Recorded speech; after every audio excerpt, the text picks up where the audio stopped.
하나님의 보심과 하나님의 선포하심과 하나님의 만져주시는 은혜가 충만한 예배 시간 되시길 주의 이름으로 축복합니다. 오늘 함께 읽은 룻기 1장의 말씀을 중심으로 마라 인생이라는 제목으로 함께 말씀을 생각해 보도록 하겠습니다. 사람은 누구나 다 크고 작은 고난과 고통을 겪게 됩니다.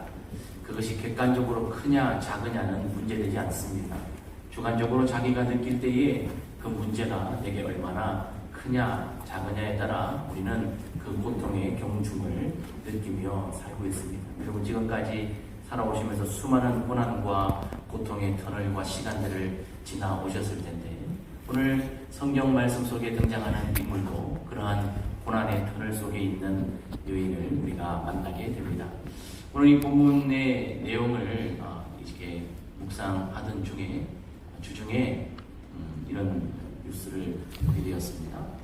세계 지식 포럼 제25회 세계 지식 포럼이 지난 9월 9일부터 3일 동안 서울에서 열렸더랬습니다. 여러분들도 뉴스나 매체를 통해서 아마 보셨을 것입니다. 근데 이 세계 지식 포럼에 세계의 각 분야에 아주 유명하고 영향력 있는 분들이 오셔서 함께 강연도 하고 토론도 하는 그러한 아주 좋은 시간인데요. 개막 연설을 했던 분 중에 여러분 지금 화면에서 보시는 바와 같이 전 캐나다 총리가 와서 개막 연설의 한 시간을 담당했습니다. 그때 이 캐나다 총리가 했던 말이 이렇습니다. 지금 우리에게 필요한 것은 회복 탄력성입니다. 회복 탄력성이라는 것을 말씀하시더라고요. 충격으로부터 회복하는 능력, 그리고 거대한 변화에 적응하는 능력, 그것을 회복 탄력성이다, 그렇게 말했습니다. 이 정치하시는 분이 이제 회복 탄력성을 말씀하시고 세계 정세에 대해서 이렇게 이야기를 하셨는데, 회복 탄력성은 원래 심리학 용어입니다. 심리학 용어로서 부정적인 상황이나 위기를 겪었을 때 거기에서 좌절하여 멈추지 않고 이전 상태로 신속하게 돌아오거나 또는 오히려 더 강해져서 성장하고 회복하는 능력을 회복 탄력성이다, 그렇게 이야기합니다. 여러분, 이런 탄성이 있는 고무공이나 이런 것들을 이렇게 쭉 누르고 손을 펴면은 원래 모양대로 원형으로 돌아오는 것 같은 그런 회복력 말입니다. 이거 세계 총리가 말씀하시고 심리학 그러니까 여러분 위축되시는데 이거 별로 어려운 거 아니에요. 원래 이론을 어렵게 말하는 게 이론이거든요. 여러분들 젊으셨을 때 주무시고 일어났을 때 베개 자국 남은 적 있어요, 없어요?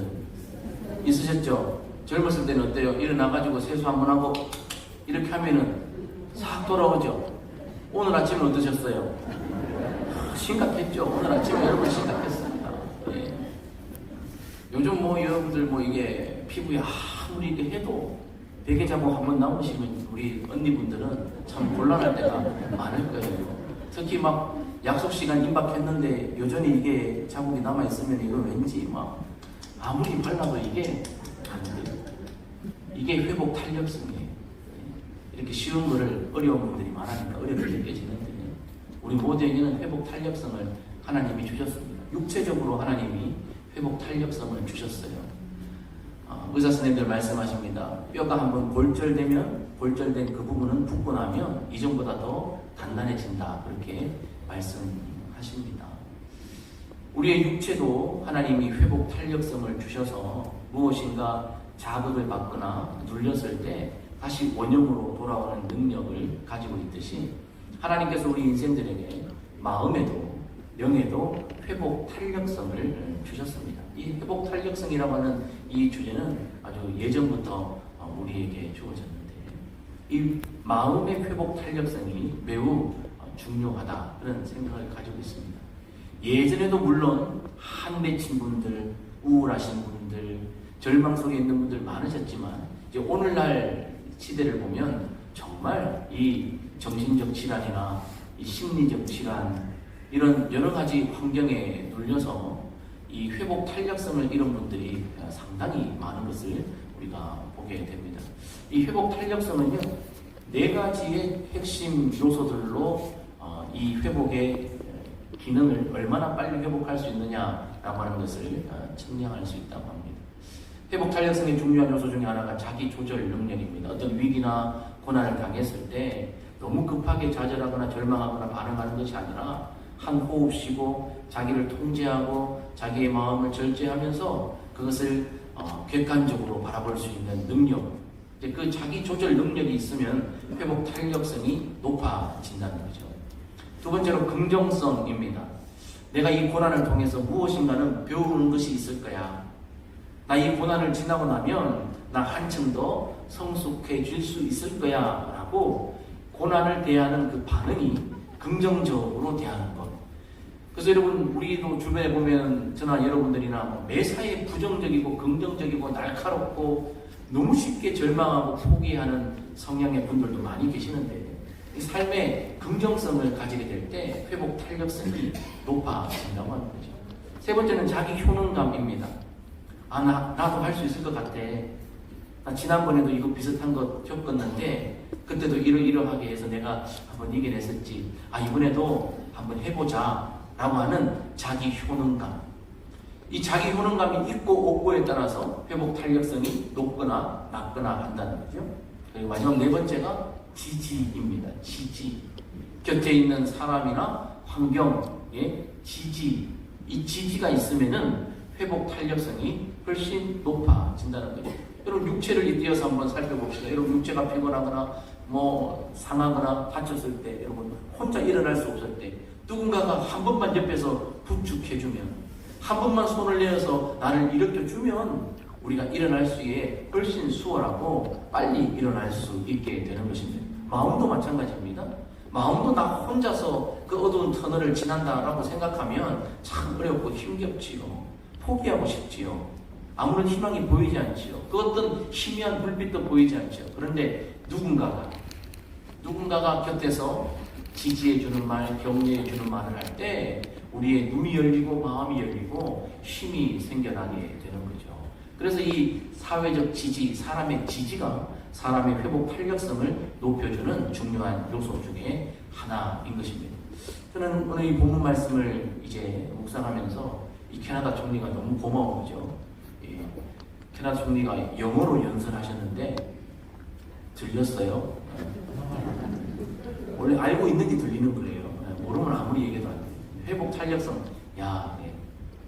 총리가 오셔서 설교에 도움이 되는구나. 왜냐하면 오늘 본문에 나오는 나오미, 이 나오미와 함께 회복 탄력성을 우리가 한번 생각해 볼 수 있기 때문입니다. 나오미 말입니다. 오늘 나오미의 이 19절, 우리가 읽은 본문 19절은 이렇게 시작되어집니다. 이에 그 두 사람이 베들레헴까지 갔더라. 이에 그 두 사람이 베들레헴까지 갔더라. 여러분, 이 구절을 아마 성경에서 처음 읽으시는 분도 계실 텐데 눈을 한번 감아보세요. 이에 두 사람이 베들레헴까지 갔더라. 여러분 한번 해보세요. 시작. 이에 그 두 사람이 베들레헴까지 갔더라. 여러분 배워보지 않았지만 이 짧은 문장 한 호흡에 우리가 말할 수 있는 지극히 짧은 문장입니다. 어찌 보면 성경 속에서 별다른 의미가 없는 것처럼 느껴지기도 하는 휙 지나가는 구절에 불과할 텐데 여기서 못 지나가게 됩니다. 왜냐? 나오미 입장에서 이 구절을 보면요, 이게 쉬운 게 아니에요. 우리는 남의 일이라 한 호흡에 이것을 말했지만 여러분, 나오미가 베들레헴까지 갔다라고 하는 이게요 매우 위대한 일입니다. 우리는 룻기의 배경을 여러분 누구나 잘 알고 있습니다. 나오미와 엘리멜렉이 베들레헴에 가뭄이 들었을 때 먹고 살기 위해 풍부한 재산을 가지고 모압으로 이민을 떠납니다. 먹고 살기 위해 아들 말론과 기련을 데리고 네 식구가 모압 땅으로 이민을 갔습니다. 그런데 어떻게 되었습니까? 그곳에서 남편 죽고 두 아들 죽었습니다. 두 아들과 결혼했던 며느리 둘만 남겨져 있습니다. 그러니까 남편 잃은 세 여자가 함께 모여 살게 되었습니다. 처량하지요. 나이 많은 노모와 출신 배경이 다른 며느리 둘이서 한 집에 살고 있습니다. 행복했을까요? 즐거웠을까요? 풍족했을까요? 그가 풍족하여 나갔지만 모든 것을 잃고 말았습니다. 나이가 점점 들어서 몸에 힘이 빠지고 마음의 근육이 약해질 때 나오미가 수많은 갈등을 했지 않겠습니까? 내가 어떻게 해야 될까? 고향으로 돌아갈까? 고향으로 돌아가자니 혼자서 못 갈 것 같고, 얘네들 데리고 가자니 얘네 고향은 여기고, 이러지도 저러지도 못하는 거죠. 나 하나 늙은 몸이 편하게 살자고 젊은 며느리들 데리고 가야 하나? 아니면 그냥 나 혼자 여기서 이방 땅에 살다가 뭐 얼마 살지 모르니 그냥 이렇게 인생을 마무리할까? 이런저런 생각들을 나오미가 했을 것입니다. 그러나 어떻게 해서든지 그가 지금 베들레헴으로 돌아가기로 결정을 하고 나서 모압 땅으로 해서 베들레헴으로 갈 때 말입니다. 거리로는 약 80km의 거리입니다. 근데 이 80m의 거리, 80km의 거리가 직선으로 가는 거리가 아니라 사람이 가게 되면 여성의 걸음으로는 빠르면 7일, 보통 10일 정도의 시간이 소요되는 거리다라고 학자들은 그렇게 이야기합니다. 왜냐하면 모압에서 베들레헴으로 가는 거리가 평탄한 고속도로가 아니라 산과 계곡을 지나야 되는 오르막과 내리막이 있는 그러한 험한 길이라는 것입니다. 무엇보다도 그 당시에 이런 험한 길들 노상에는 강도떼들이 많이 출몰을 했다고 기록이 증거해 주고 있습니다. 여인이 그 먼 길을 열흘 동안 여행한 것은 단순한 여행이 아닙니다. 단순한 귀갓길이 아닙니다. 생존을 위한 몸부림이었는데요. 그 길이 육체적으로 어려웠겠죠. 여자 둘이서 그 길을 걸어오는 것이 강도의 위험, 풍족하지 않은 식량. 그런데 뭐가 제일 힘들었겠습니까? 마음이 아마 제일 힘들었을 것입니다. 내가 정말 돌아가는 것이 맞는가? 내가 돌아갔을 때 정말 내 삶이 행복할 것인가? 라는 그러한 갈등 말이죠. 여러분, 성경을 가만히 보고 이 성경의 배경사들을 보면 히브리 민족들의 문화와 한국의 문화가 유사한 것들이 상당히 많이 있습니다. 그 중에 하나가 뭔가 하면 평판 문화예요. 평판. 여러분, 예수님께서 한밤중에 찾아온 벗의 이야기를 말씀하셨습니다. 한밤중에 친구가 찾아왔을 때 문을 두드리면서 떡을 달라고 했을 때 그것을 외면하면 안 된다. 옆집에 가서 내 친구가 왔으니 떡을 빌려달라 하는 그 말씀, 그 배경에도요, 왜 사람들이 그렇게 합니까? 평판 때문이에요. 문을 두드리고 있는 한밤중에 문을 두드리는데 빨리 나와서 나그네를 맞아주지 않으면 그 집에 있는 사람의 평판은 그 동네에서 좋지 않기 때문에. 한국 평판의 문화가 얼마나 심합니까? 한국만큼 체면 문화, 평판 문화, 이거 자유롭지 못한 나라가 더 어디에 있을까 싶을 정도입니다. 히브리도 그렇습니다. 나오미, 내가 베들레헴 돌아가면 사람들이 나를 환영해 줄까? 내가 거기 가서 다시 잘 살아갈 수 있을까? 늙은 몸에 가서 어떻게 할까? 여러분, 왜 이런 걱정합니까? 저나 우리 모두 남의 말을 너무 쉽게 하기 때문입니다. 우리는 다 그런 경험들이 있었을 거예요. 그리고 말하고 나서도 아차 했을 때가 있을 거예요. 아니면 아마 지금도 느끼지 못하는 분들도 있는지는 모르겠어요. 베들레헴 돌아갔을 때 사람들이 뭐라 그럴까요? 아이고, 저 여자 살겠다고 나갔더니 남편 죽이고 두 아들 다 죽이고 왔네. 여러분, 이런 말 안 나올까요? 나옵니다. 사람들은요, 남의 말을 너무 쉽게 해요. 생각하지 않고 툭툭 네 번째 던져요. 그 말이요, 상처 입은 사람들에게 얼마나 큰 아픔이 되는지 몰라요. 우리는 지금까지 살아오면서 수많은 말에 상처를 아마 던졌어요. 저도 그렇고 여러분들도 그럴 거예요. 감정을 이기지 못하고 생각하지 않고 판단하지 않고 그냥 툭툭 내뱉는 거예요. 여러분, 솔직히 따져물어서 뭐 나오미가 엘리멜렉을 살해했습니까? 나오미가 두 아들을 죽이기 위해 남들에게서 밀었습니까? 남편 죽이고 싶고 아들 죽이고 싶은 사람이 도대체 누가 있습니까? 사람들은요, 너무 쉽게 얘기해요. 저 여자 때문에 남편 죽고 저 여자 때문에 두 아들 죽었다. 우리는 회개해야 돼. 너무 남의 일에 쉽게 반응하고 판단하고 아무렇게나 말하는 거야. 그러니까 나오미가 그게 부담스러우니까 못 가는 건 아닌가요? 내가 어떻게 그걸 견뎌낼까? 지난주에 우리는 말씀을 통해서 누가복음 19장의 삭개오와 요한복음 4장의 수가성 여인의 이야기를 들었습니다. 삭개오와 수가성 여인들을 향해 수많은 사람들의 그 눈빛, 가시도 친 말들, 수근수근대는 말들, 그들의 표정, 그들의 태도, 삭개오와 소가성 여인은 살았지만 죽은 자 같은 외로움과 고독 속에 그 공동체의 그 어떤 지지도 사랑도 받지 못하고 그렇게 외롭게 살아갔던 건 아닙니까? 나오미가 아마 그거 염려되지 않았을까요? 내가 베들레헴 가면 사람들이 뭐라 그럴까? 그들은 이런 사람들인데 용납이 안 되는 사회에 그가 갈등했을 것입니다. 하루쯤 가고 이틀쯤 지났을 때 나오미의 마음이 어땠을까요?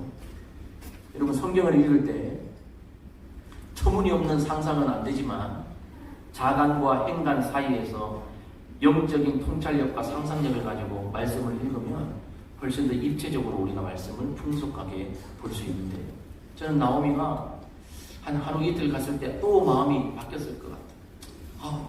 나 그냥 모압으로 돌아갈까? 내가 가서 무슨 영화를 보겠다고 돌아갈까?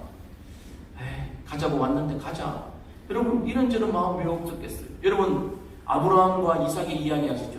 하나님께서 아브라함에게 이삭을 바치라고 했을 때 이삭을 바치기 위해 모리아산으로 며칠 길을 갔습니까? 사흘 길을 갔다 성경은 말씀하고 있습니다.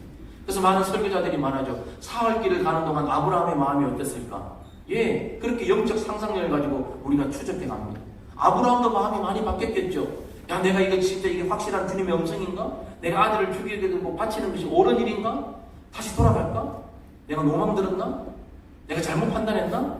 여러분 사흘 길을 가는 동안 수백 번도 아브라함의 마음이 더 변했듯이 오늘 이 베들레헴으로 가는 나오미의 마음도 무겁고 힘들고 갈팡질팡했을 것입니다.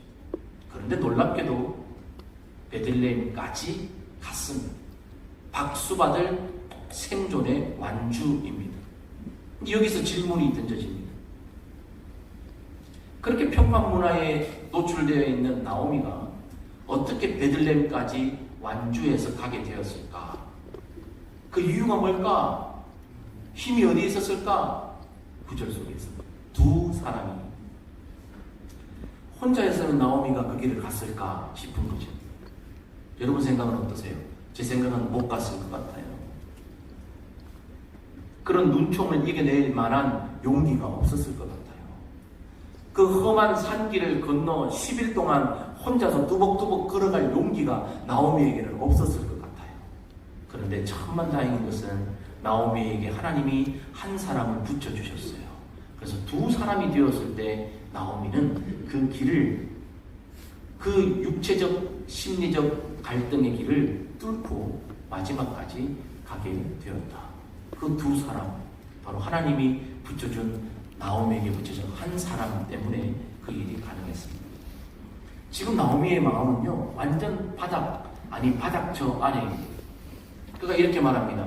여호와의 손이 나를 치셨으므로 전능자가 나를 괴롭게 하셨다. 자, 이 지점에서 우리가 나오미를 볼 때도 우리 너무 쉽게 판단하면 안 돼요. 아이고 믿음도 고치지 없다. 아니요. 오죽했으면 하나님 앞에 이렇게 원망했겠어요. 여러분들도 보세요. 우리 같이 신앙생활 하는 입장에서 한번 생각해 보세요. 우리 일상을 한번 돌려봅시다. 여러분 사소한 문제나 사소한 일들은요 그냥 툭툭 털어버리면 돼요. 자, 예를 들어서 여러분들이 운전하고 가시다가 길을 잘못 들었어요. 그러면요 우리가 뭐 하나님이 나를 치셨다 이럽니까? 아니요. 그 정도는요 아유 내가 잘못 들었네 하고 그냥 유턴하면 되는 거예요. 근데 여러분들 조금 더 심한 일들을 많이 겪었을 때를 한번 생각해 보세요. 그러면요 그냥 툭툭 털지 않습니다. 아이고 내가 잘못했네, 내가 실수했네 라고 하지 않습니다. 좀 더 심각한 문제가 오면은 누군가를 찾습니다. 누구요? 탓할 만한 사람.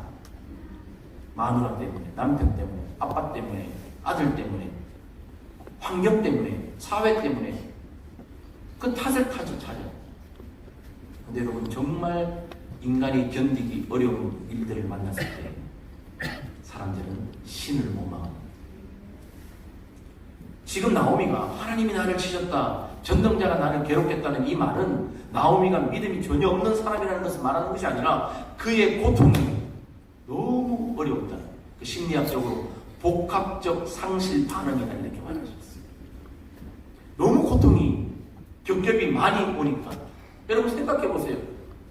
한번 살아보겠다고 나갔는데 남편 죽고 두 아들 다 죽었어요. 자기 늙었어요. 힘이 없어요. 살아갈 길이 없어요. 복합적 상실에 반.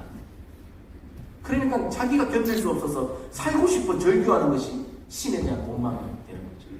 나오미의 상태가 그렇습니다. 이런 여러분 바닥 저 안에 있는 나오미의 이 심리 회복 탄력성을 가지고는 절대 그 베들레헴까지 돌아올 수가 없어요. 돌아간들 평판이 무서워서 갈 수가 없는데, 그런데 결과적으로 이에 그 두 사람이 베들레헴까지 갔더라. 박수 받을 일이라는 거예요. 왜 그렇습니까? 혼자가 아니라 둘이 그 일을 했기 때문입니다. 그 한 사람이 누구입니까? 이방 사람이었습니다. 자, 여러분들이 이제 이 오늘 본문을 보는 카메라를 모압 땅에 한 가난한 세 여인이 살고 있는 조그마한 방 하나로 옮겨가십니다. 그 방에는 나이 많은 남편이는 어머니와 젊은 이방 여인 남편이는 두 여인이 앉아있습니다. 분위기가 어떨까요? 그 방의 색조가 어떨까요? 그 방의 공기가 어떨까요? 말하는 톤, 억양은 어떨까요? 그들의 눈빛은 어땠을까요? 절망 그 자체의 것입니다.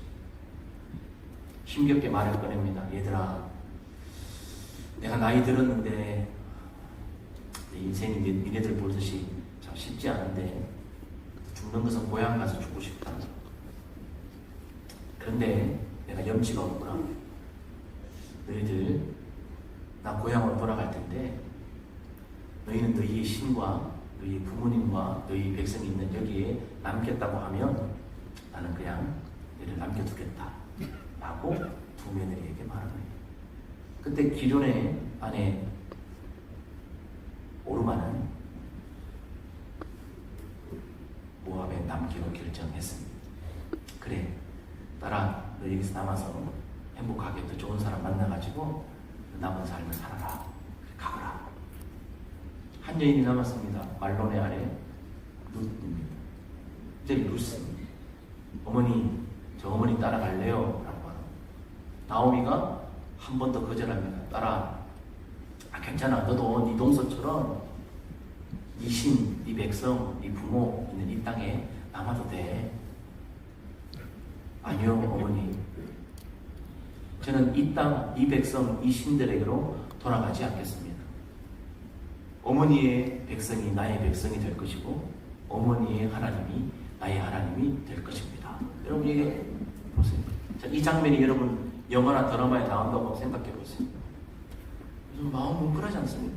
눈물 날 것 같지 않아요?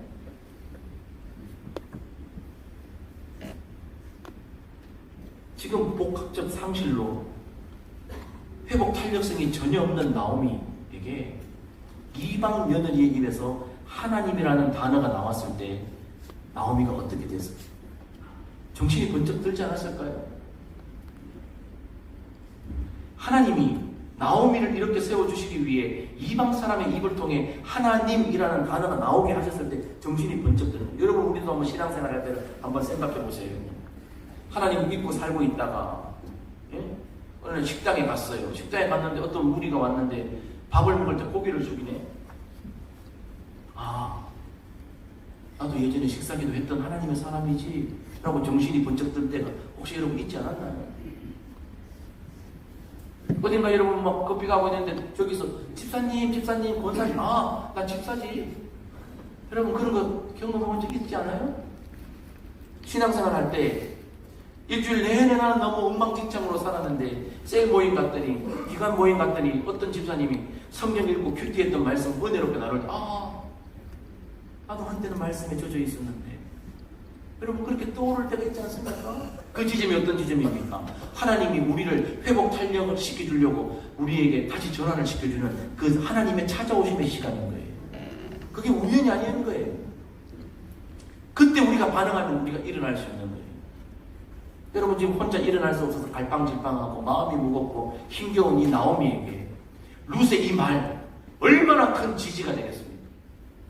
얼마나 결연했는지 나오미가 룻의 그 결단 굳게 결심함을 보고 말하기를 그치고 베들레헴으로 가기를 완전 확정한 거 아닙니까?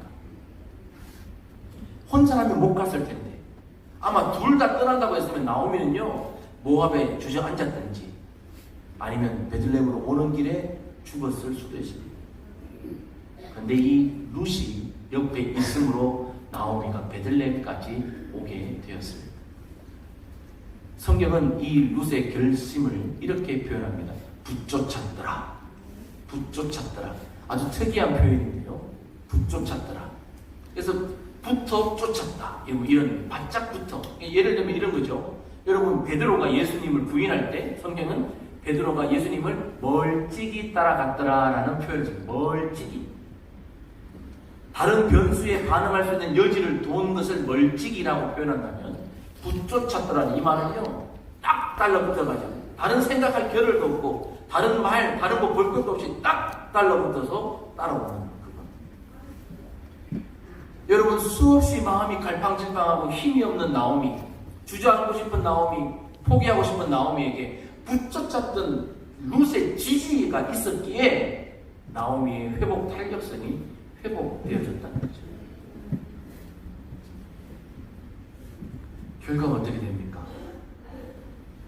그렇게 땅바닥까지 내려갔던 나오미의 자존감과 그의 영성과 그의 삶의 마음의 근육, 하나님이 붙여주신 이방 여인 한 사람 때문에 회복되기 시작했고, 룻기는 이렇게 마칩니다. 오벳은 이새를 낳고 이새는 다윗을 낳았더라.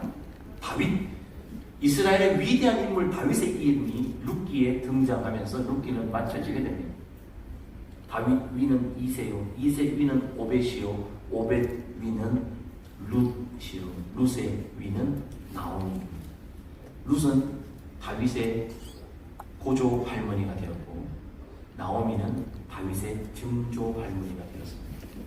살기 위해 이방 땅에 갔다가 남편, 세상 말로 남편 죽게 하고 아들 죽게 하고 자기도 죽어 없어질 의미 없는 인생일 뻔했던 나오미가 하나님이 붙여주신 한 사람의 지지와 격려를 받아 다윗의 증조 할머니가 되는 인생의 회복의 이야기가 룻기에 나오는 나오미의 이야기입니다. 자, 여러분이 이야기를 들으셨는데 첫 번째 드는 생각이 뭐예요? 나에게도 룻이 찾아왔으면 좋겠다. 그치요? 네, 맞습니다. 축복합니다. 여러분들의 삶에 룻과 같은 사람들을 하나님이 붙여주시기를 주님의 이름으로 축복합니다. 네. 여러분, 하나님이 우리에게 주시는 복 중에 인복이 있어요. 인복. 좋은 사람 만나는 복이 있어요. 인복이 있는 분이 있고 인복이 없는 분들도 있어요. 여러분들은 인복이 있는 분이에요? 인복이 없는 분이에요? 여러분, 우리에게 인복이 있었으면 좋겠어요. 좋은 사람, 내가 힘들고 어려워, 내가 회복 탄력성이 떨어졌을 때 나의 내 곁에서 지지해주고 격려해줄 수 있는 그 사람 말입니다. 그런데 여러분, 저는 우리 포항선교회 성도들이 인복을 바라면서 그렇게 있는 존재에 머물지 않았으면 좋겠어요. 나에게 룻이 있었으면 좋겠다 하는 단계에서 한 단계 더 나아갔으면 좋겠어요. 누군가에게 저와 여러분들이 룻이 되어줄 수 있기를 주의 이름으로 축복합니다. 여러분, 룻이 되는 게 어렵지 않아요. 주변을 둘러보세요. 모든 이들이 다 마라 인생입니다. 마라 인생이 뭔가 마라탕 먹은 게 마라 인생이 아니요. 나오미라고 하는 뜻은 즐거움, 기쁨이라는 뜻이고요. 마라라고 하는 뜻은 쓰다, 괴롭다라는 뜻입니다. 인생이 쓰고 괴로운 사람들. 우리가 찾기 쉽지, 어렵지 않습니다. 매우 쉽습니다. 여러분, 옆에 있는 분 한번 보세요. 우리 모두는 다 마라의 인생입니다. 표현하지 않아서 그렇지 다 힘듭니다. 다 육체적으로 아프고 신체뿐만 아니라 마음, 영적으로, 관계적으로 삶이, 여러분, 삶이 만만한 분이 도대체 누가 있습니까? 우리는 다 마라 인생입니다. 근데 모든 마라 인생들이 다 룻이 나에게 찾아오기를 기다리기만 한다면 거기에 회복은 없을 것입니다.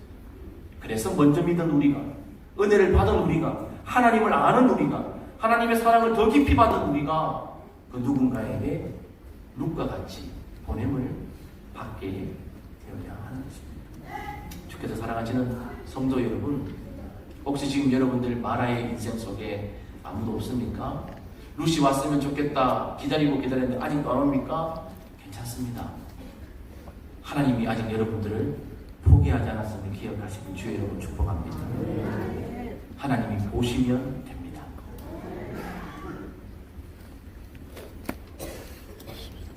수많은 사람들이 아파하고 힘들어하고 괴로워합니다. 이 시대에 하나님의 위로가 필요합니다. 우리 부항성교회 성도들이 하나님의 위로를 먼저 받으시고 또 다른 마라 인생에게 룻과 같이 다가가서 하나님의 사랑을 실천해내는 지지자가 되시길 주의 이름으로 축복합니다. 여러분, 이 일은 가정에서부터 해야 합니다. 여러분, 가정은 하나님의 언약의 공동체예요. 우리의 가족들을 지지해야 하라고 하나님이 우리를 가정에 보내셨어요. 교회 역시 하나님의 언약의 공동체입니다. 하나님이 이 땅의 많은 지역 속에 많은 교회 가운데 우리를 이 포항선별교회의 가족으로 묶어주시고 보내신 것은 우리 안에서 서로 지지하고 격려하라고 하나님이 보내신 줄 믿습니다. 우리 말 함부로 하면 안 되고요. 함부로 판단해서 안 되고요. 지지가 필요합니다. 나무가 쓰러지려고 할 때 지지대를 대면 나무가 교회 성장하면서 새 가족이 교회에 등록했을 때 교회에서 아는 사람 3명의 지지만 받아도 그 교회에 정착한다. 새 가족이 교회에 와서 정착을 못하는 것은 지지해주는 사람 셋이 없기 때문에 교회를 와도 인사하고 격려하고 챙겨주는 사람 3만 있으면 정착한다. 우리는 교회 안에서도요. 맞냐? 이번 힘드냐? 나도 힘들다.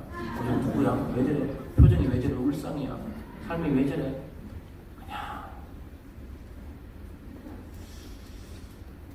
오늘 나오미와 같은 마라 인생들에게 하나님은 우리가 룻과 같이 반응하기를 원합니다. 여러분, 어렵고 힘들 때 교회 안에서 여러분 원사님, 집사님들이 여러분들의 삶에 오셔서 반찬도 해주고 전화도 해주고 문자도 해주고 위로도 해주고 그러면 힘이 나게 되는 건 아닙니까?